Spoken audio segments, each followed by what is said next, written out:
नाज़रीन आदाब, आप देख रहे हैं INN चैनल। मैं हूं शेख अहमद अली। आज की खास बात में हम नज़र डालेंगे कई अहम खबरों पर।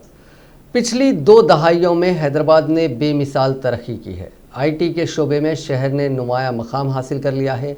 हाईटेक सिटी, पर्ल सिटी के बाद अब शहर को फार्मा सिटी का भी लक़ब मिल गया है। लेकिन देखा यह जा रहा है कि कुछ अरसे से शहर में जराइम में इजाफा हुआ है। ये जराइम कोई यक्का दुक्का भी नहीं, बल्कि हर माह ऐसे वाक़यात रौनुमा हो रहे हैं। ये न सिर्फ हुक्काम के लिए काबिल तशवीश बात है, बल्कि आवाम के लिए भी फ़िक्र की बात है।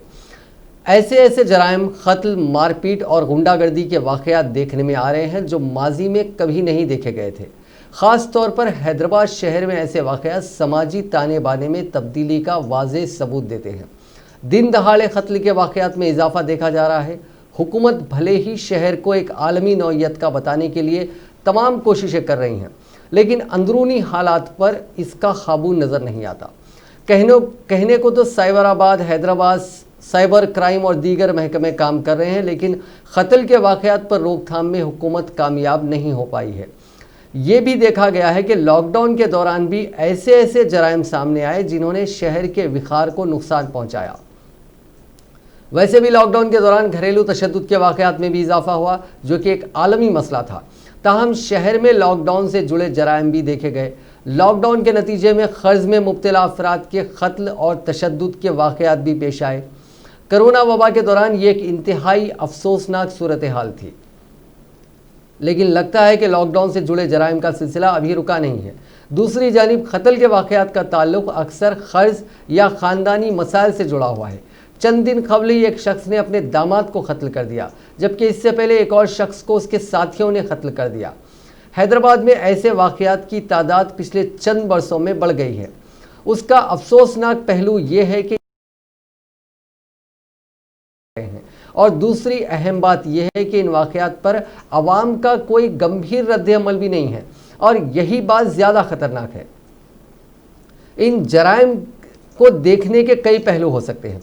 समाजी पहलू भी और लॉ एंड ऑर्डर का पहलू भी अहमियत रखता है। लॉ एंड ऑर्डर के नुक्ते नज़र से देखा जाए तो ये हुक्काम की नाकामी ही मानी जाएगी कि वो कत्ल के वाक़यात की रोकथाम मौसर अंदाज में नहीं कर पा रहे हैं। दूसरे ये कि जराइम पेशा अनासिर में पुलिस का खौफ ख़त्म हो रहा है। उन्हें कानून नाफिज करने वाली एजेंसियों का ज़र्रा बराबर भी खौफ नहीं है, बल्कि देखा यह गया है कि पुलिस की नकलो हरकत और चुस्ती से अक्सर अवाम खौफ और हरास में मुब्तला हो जाते हैं, जबकि जराइम पेशा अनासिर के हौसले बुलंद हैं।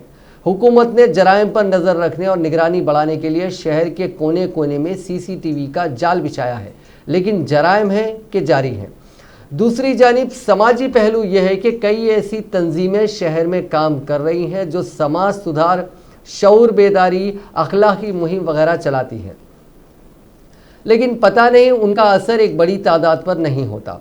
क्या ये तंजीमें वाकई वो काम कर रही हैं जिसका वो दावा करती हैं, या फिर ये बस दिखावा है?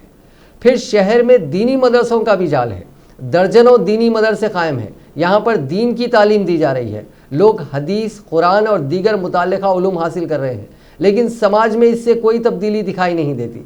फिर खानकाहें भी जगह जगह कायम हैं। बड़े उलमा और मशाइख की भी एक खासी तादाद शहर में मौजूद है। हाल ही में वज़ीर आला से मुलाकात के लिए कई ऐसे उलमा को रियासत भर की आवाम ने देखा, लेकिन फिर भी जराइम पर काबू पाने में और समाज के गुंडा अनासिर को राह रास्त पर लाने में ये भी नाकाम ही लगते हैं। ज़्यादातर कत्ल और मारपीट के वाक़यात बेरोज़गार नौजवानों, मखरूज़ लोगों और ख़ानदानी मसाइल से दो-चार अफराद में देखे जा रहे हैं।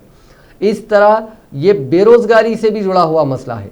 रियासती हुकूमत की यह जिम्मेदारी है कि शहर हैदराबाद में हो रहे जराइम की रोकथाम के लिए ठोस इक़दाम करें, पुराने शहर में हो रहे वाक़यात को रोकने के लिए एक हमाजहत हिकमत अमली बनाए, वरना शहर को जो आलमी एजाज़ हासिल हो रहे हैं वो बेमायने होकर रह जाएंगे।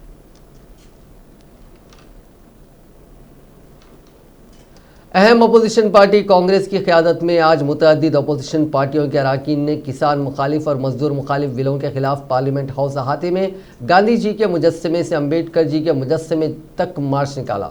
अपोजिशन के 8 अरकान की मुअत्तली और ज़रई असलाहत बिलों में तरमीम के मुतालबे के सिलसिले में मंगल से ही कार्रवाई का बाइकआउट किया जा रहा है। कांग्रेस के साथ साथ Trinamool Congress, Samajwadi party, left parties, DMK, RJD, nationalist Congress party, आम आदमी party, IUML, Janata Dal S जैसी अपोजिशन पार्टियों के मेंबरान इजलास का बाइकआउट कर रहे हैं। क़ब्ल अज़ीं इन तमाम पार्टियों के रहनुमाओं ने हिकमत अमली को आगे बढ़ाने के लिए अपोजिशन के रहनुमा गुलाम नबी आज़ाद के चेंबर में मुलाकात की। इजलास के बाद अपोजिशन मेंबरान ने पार्लियामेंट कॉम्प्लेक्स में गांधी के मुजस्समे से अंबेडकर के मुजस्समे तक मार्च निकाला। सीनियर कांग्रेसी रहनुमा जयराम रमेश ने एहतजाजी मार्च की एक तस्वीर को ट्वीट किया। कांग्रेस के मेंबरान और हमख्याल पार्टियों ने किसानों और मजदूरों मुखालिफ बिलों के खिलाफ एहतजाज करने के लिए पार्लियामेंट कॉम्प्लेक्स में गांधी के मुजस्समे से अंबेडकर के मुजस्समे तक मार्च किया। ये बिल मोदी हुकूमत के जरिए गैर जमहूरी अंदाज में मंजूर कराए गए हैं। ज़रई असलाहत से मुतालिक दोनों बिलों का पीर के रोज़ राज्यसभा में अपोजिशन के मेंबरों ने सख्ती से मुखालिफत की थी। इस दौरान हंगामा आराई की वजह से अपोजिशन के 8 अरकान को बाकी इजलास के लिए ऐवान से मुअत्तल कर दिया गया। इन मेंबरों ने गांधी के मुजस्समे के सामने एक दिन के लिए एहतजाज किया था। गुलाम नबी आज़ाद ने मंगल को चेयरमैन से उन अरकान की मुअत्तली वापस लेने के साथ साथ हुकूमत से ज़रई असलाहत बिलों में तरमीम करने का मुतालबा किया था। इस पर यकीन दहानी ना मिलने की सूरत में अपोजिशन ने बाकी इजलास के लिए कार्रवाई का बाइकआउट का ऐलान किया था।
कोरोना की वबा की वजह से पैदा होने वाली गैर मामूली सूरत हाल के पेश नज़र राज्यसभा के 252वें इजलास की कार्रवाई 4 शुबे को मुकर्ररा मुद्दत से कबल गैर मुअय्यना मुद्दत के लिए मुलतवी कर दी गई।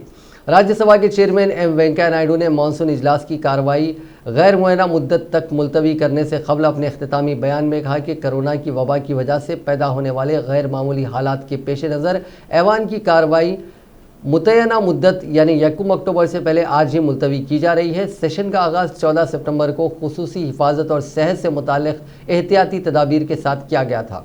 वेंकैया नायडू ने कहा कि मुतय्यना शेड्यूल के मुताबिक इस इजलास में ऐवान की 18 मीटिंग्स होनी थी, लेकिन सिर्फ 10 मीटिंग्स हो सकी। उन्होंने इजलास की कार्रवाई पर इत्मीनान का इजहार किया, लेकिन ऐवान में हिज़्ब इख्तिलाफ के रवैये पर भी तशवीश का इजहार किया। उन्होंने उम्मीद जाहिर की कि आइंदा इस तरह के नाजायज़ सलूक नहीं होगा। उन्होंने कहा कि इस अरसे के दौरान 25 बिल्स मंजूर हुए और 6 पेश किए गए।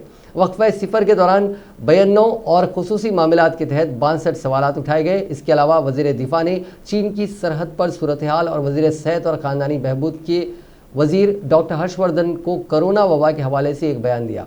सेशन के दौरान मंजूर हुए बिलों में ज़राअत के शोबे से वाबस्ता 3 अहम बिल्स, वबाई इमराज तरमीमी बिल, गैर मुल्की शराकत रेगुलेशन तरमीमी बिल, जम्मू कश्मीर सरकारी ख़जाना बिल शामिल हैं।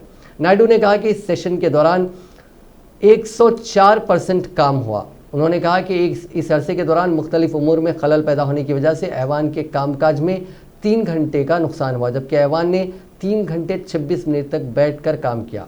उन्होंने कहा कि पिछले 4 सेशनों के दौरान ऐवान बाला में काम करने का कुल फ़ीसद 96% रहा।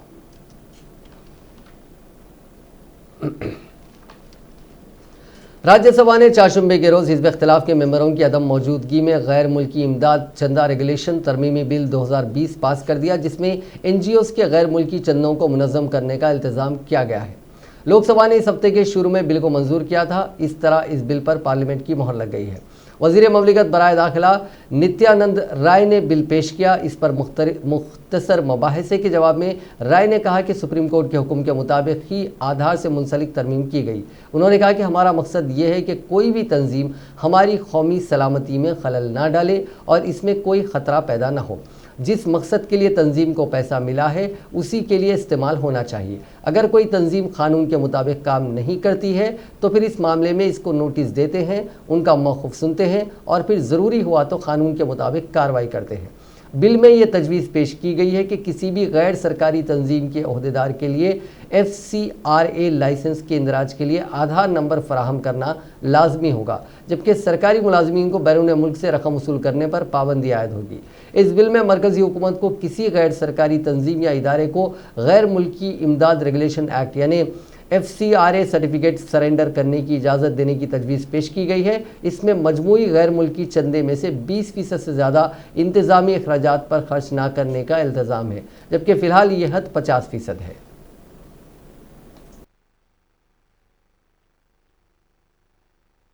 And the question is that the Foreign Contribution Regulation Amendment Bill 2020 passed by Lok Sabha be taken into consideration. Those in favor will please raise their hands and say aye. Those against will please raise their hands and say no. I think the ayes have it, the ayes have it, the ayes have it. The motion is adopted. We shall now take up clause by clause consideration of the bill. Clauses 2 to 12 stand part of the bill. Those in favor will please raise their hands and say aye. Those against will please raise their hands and say no. I think the ayes have it, the ayes have it, the ayes have it. Clauses 2 to 12 are adopted. Clause 1, the enacting formula and the title stand part of the bill. Those in favor will please raise their hands and say aye. Those against will please raise their hands and say no.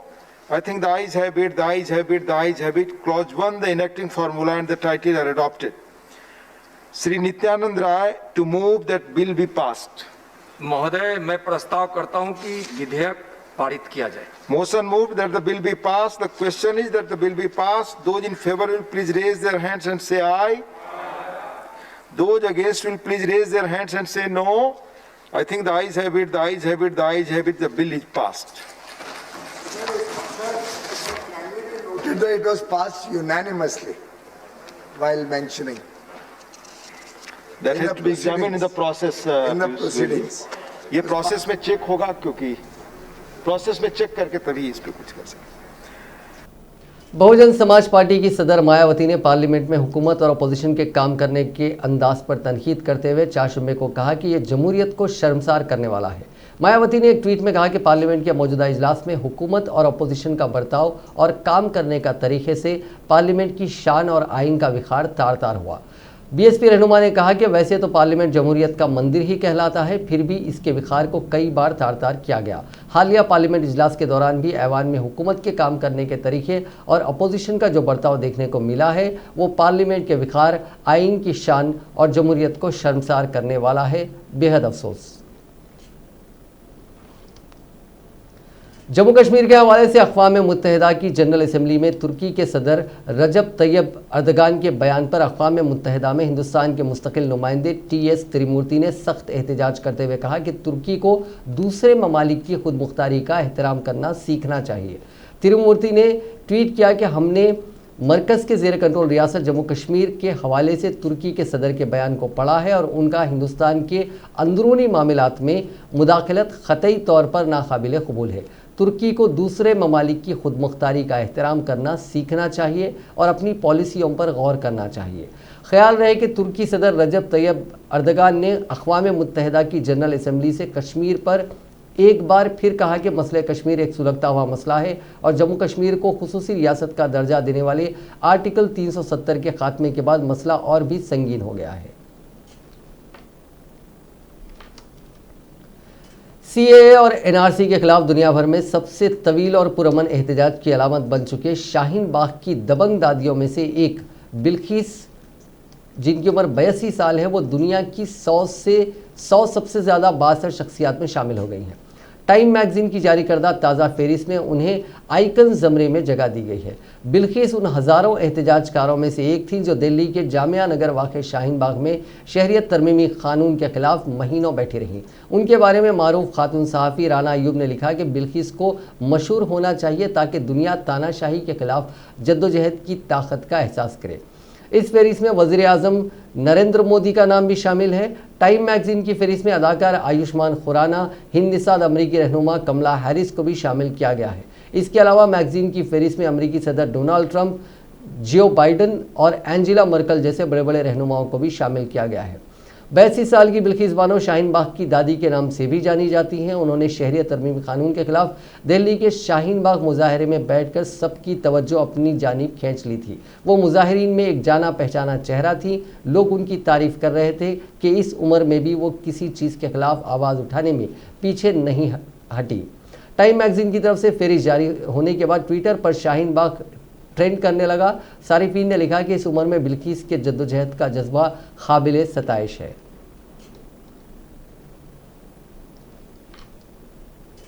Maharashtra की राजधानी मुंबई में मूसलाधार बारिश की वजह से जगह जगह पानी भर गया। सड़कें तालाब की मानिंद हो गईं और लोगों की गाड़ियां घंटों फंसी रहीं।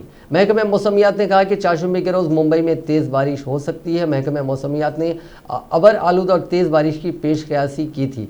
सड़कें तालाब की मानिंद हो गई थी और लोगों की गाड़ियां पानी में कई घंटों तक फंसी रही, जिन्हें निकालने काफ़ी मुश्किलात का सामना करना पड़ा। सिर्फ यही नहीं, कई जगहों पर पुलिस ने बारिश में फंसे लोगों को मकामी लोगों की मदद से बाहर निकाला और उन्हें महफूज मकाम पर पहुंचा दिया।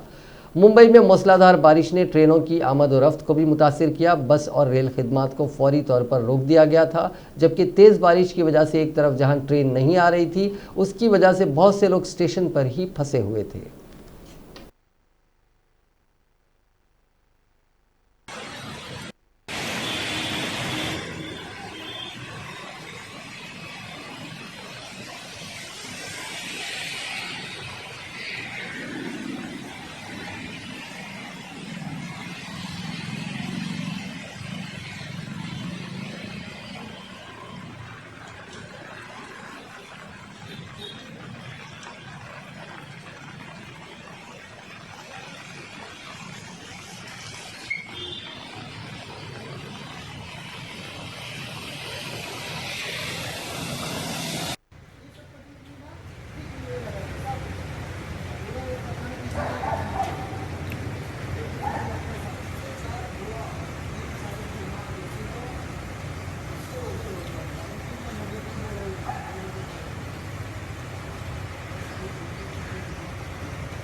एक्टर सुशांत सिंह राजपूत की मौत से जुड़े ड्रग्स मामले में बॉलीवुड की कई एक्ट्रेस के नाम सामने आ रहे हैं। इनमें दीपिका पादुकोण, श्रद्धा कपूर, सारा अली खान और रकुल प्रीत सिंह को नारकोटिक्स कंट्रोल ब्यूरो ने चारशंबे को समन जारी किया। एनसीबी के जराये के मुताबिक दीपिका को पूछताछ के लिए 25 सितंबर को बुलाया जा सकता है। रकुल प्रीत सिंह को 24 सितंबर को, श्रद्धा कपूर और सारा अली खान को 26 सितंबर को पेश होना होगा।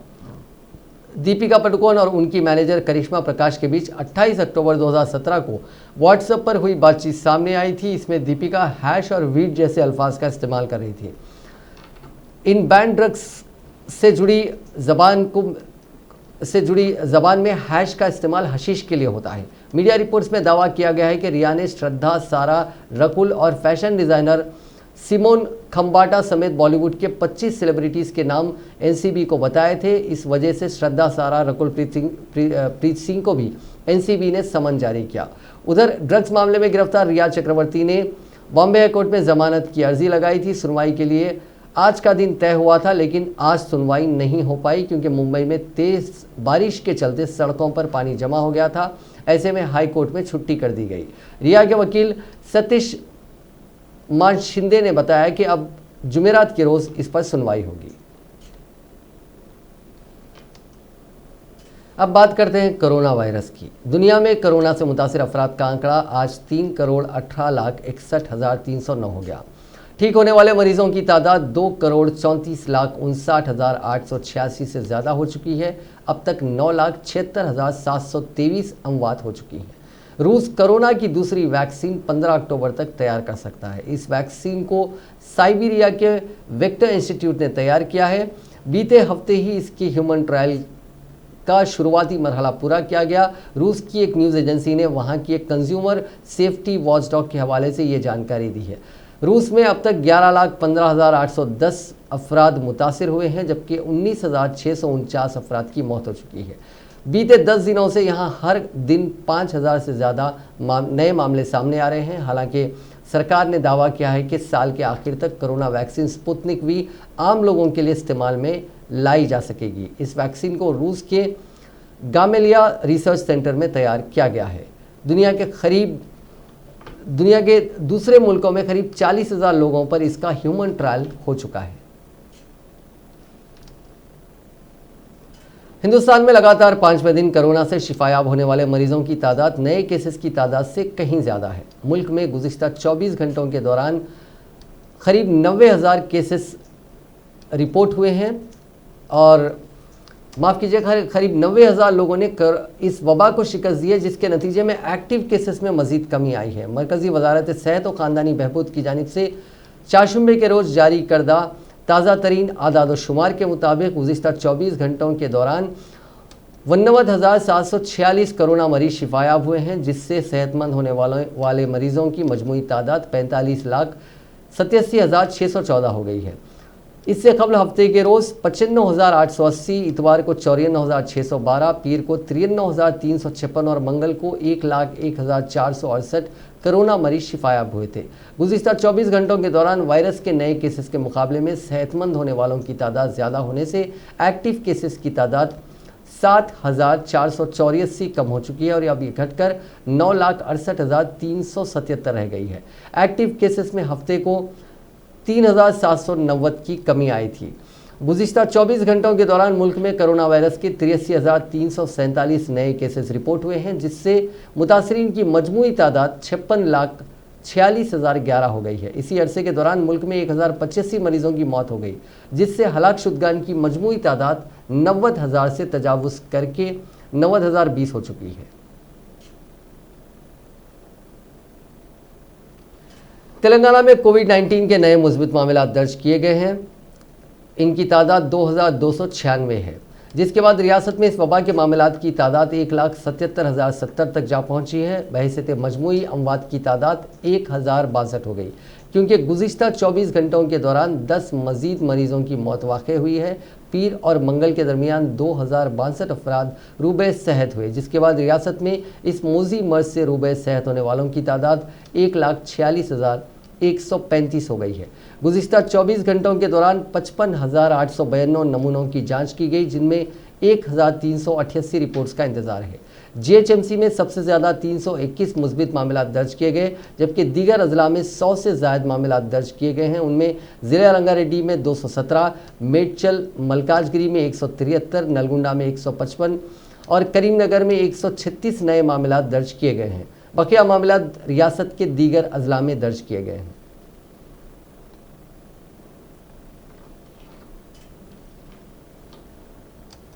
वर्ल्ड हेल्थ ऑर्गेनाइजेशन का एक अहम बयान आया है।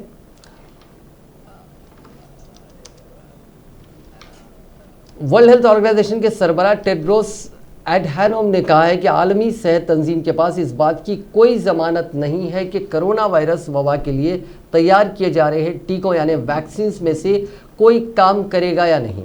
WHO के इस ताज़ा बयान से कोरोना वैक्सीन को लेकर लगाई जा रही उम्मीदों को झटका लगा है।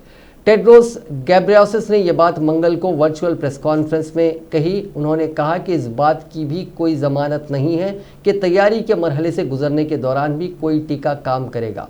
हालांकि उन्होंने कहा कि जितना ज़्यादा से ज़्यादा वॉलंटियर्स पर वैक्सीन की टेस्टिंग होगी, एक बेहतर और मौसर वैक्सीन तैयार करने का ये इतना ही अच्छा मौका मिलेगा। आलमी सेहत तंजीम के सरबराह ने कहा कि इस वबा से निपटने के लिए 200 रज़ाकारों के तवस्सुस से तकरीबन 200 टीके मुख्तलिफ रज़ाकारों के तवस्सुस से तकरीबन 200 टीके तैयार किए जा रहे हैं। टेड्रोस ने कहा कि कोविड-19 के लिए ये वैक्सीन हाल ही में क्लिनिकल और प्री क्लिनिकल ट्रायल के मरहले में है। तारीख बताती है कि तैयारी के मरहले में उनमें से कुछ कामयाब होंगे और कुछ नाकाम होंगे। कोरोना वायरस की वैक्सीन तैयार करने के लिए दुनिया भर में तकरीबन 180 मुतबादिल पर इस वक्त काम चल रहा है और अलग अलग तहकीक में मुस्बित नताइज सामने आने लगे हैं। अमेरिका की मॉडर्ना इंक इंसानों पर पहले mRNA 1273 वैक्सीन ट्रायल में कामयाब भी रही, लेकिन एक वैक्सीन ऐसी है जिससे इस वक्त दुनिया को सबसे ज़्यादा उम्मीदें हैं और वो है बरतानिया की ऑक्सफोर्ड AZD1222 यूनिवर्सिटी की वैक्सीन। WHO के चीफ साइंसदान सौम्या स्वामीनाथन का भी कहना है कि ऑक्सफोर्ड की वैक्सीन इस रेस में सबसे आगे है।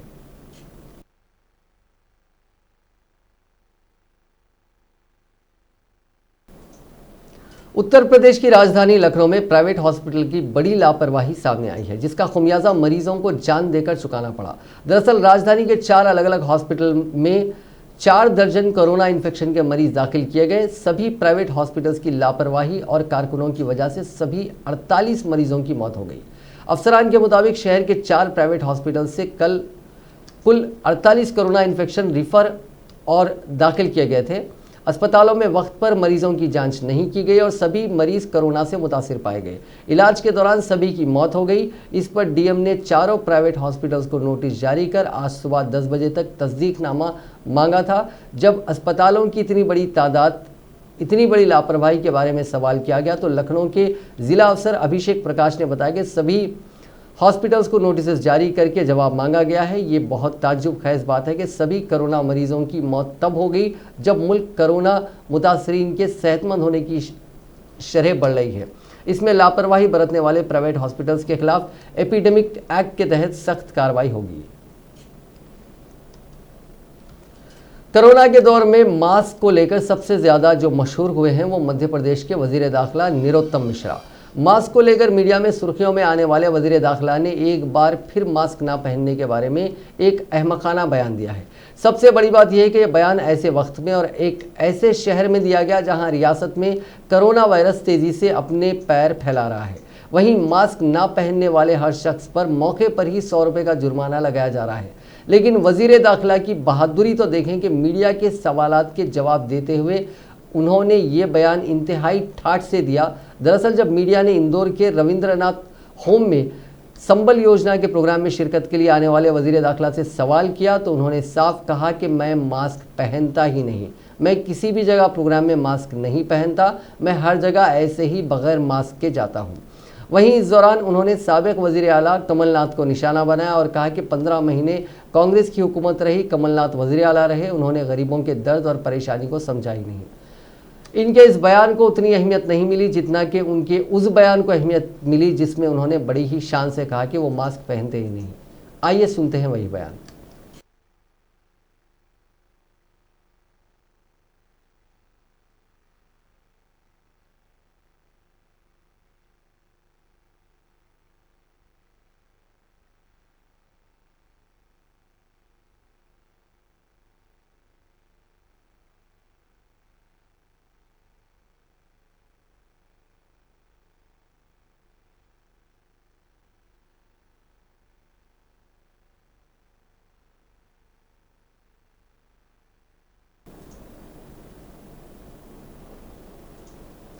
कोरोना अब साइलेंट अटैक कर रहा है। इसकी रिपोर्ट तो नेगेटिव आती रहती है, लेकिन दर्द, थकान, कमजोरी और सांस लेने में परेशानी जैसे अलामत के साथ फेफड़ों का इन्फेक्शन बढ़ता रहता है। ये कितना खतरनाक है इसका अंदाज़ा इसी से लगाया जा सकता है कि 1 महीने में फेफड़ों में इन्फेक्शन की वजह से जयपुर में 9 लोगों की मौत हो चुकी है। इन सभी की रिपोर्ट नेगेटिव थी, मगर जब सिटी स्कैन में उनके फेफड़ों का इन्फेक्शन देखा गया तो वो बिल्कुल कोरोना मरीज की तरह मुतासिर थे। कुछ एक्सपर्ट्स ने तस्दीक की है कि कोरोना रिपोर्ट नेगेटिव होने के बावजूद कई लोग कोरोना के हमले से मुतासिर हो रहे हैं। पहले खांसी, बुखार, गले में खराश कोविड के अलामत माने जाते थे, लेकिन अब सभी केसेस में ऐसा नहीं है। सांस लेने में दिक्कत, थकान, कमजोरी, दर्द भी अहम अलामत हो गए हैं। कई मरीजों को निमोनिया हुआ और लंग्स इन्फेक्शन तेजी से बढ़ गया। एक्सपर्ट्स के मुताबिक अगर आपकी रिपोर्ट नेगेटिव आ चुकी है फिर भी थकान, दर्द, कमजोरी और सांस लेने में दिक्कत हो रही है तो इसे नज़रअंदाज ना करें। जल्द से जल्द सिटी स्कैन कराएं ताकि फेफड़ों में इन्फेक्शन का वक्त रहते पता चल सके। एक जानकार के मुताबिक नेगेटिव कोरोना रिपोर्ट वाले मामलों में फेफड़ों में इन्फेक्शन हो रहा है। ये चौंकाने और डराने वाली बात है। सिटी स्कैन कराने वाले 65% तक मरीजों के फेफड़ों में इन्फेक्शन दिखाई देता है। एक और एक्सपर्ट के मुताबिक 15 अगस्त के बाद ऐसे मरीज बढ़े हैं जिनकी कोविड-19 रिपोर्ट तो नेगेटिव है लेकिन चेस्ट इन्फेक्शन है। 90% में लंग्स इन्फेक्शन है, इसीलिए ऑक्सीजन की डिमांड बढ़ रही है।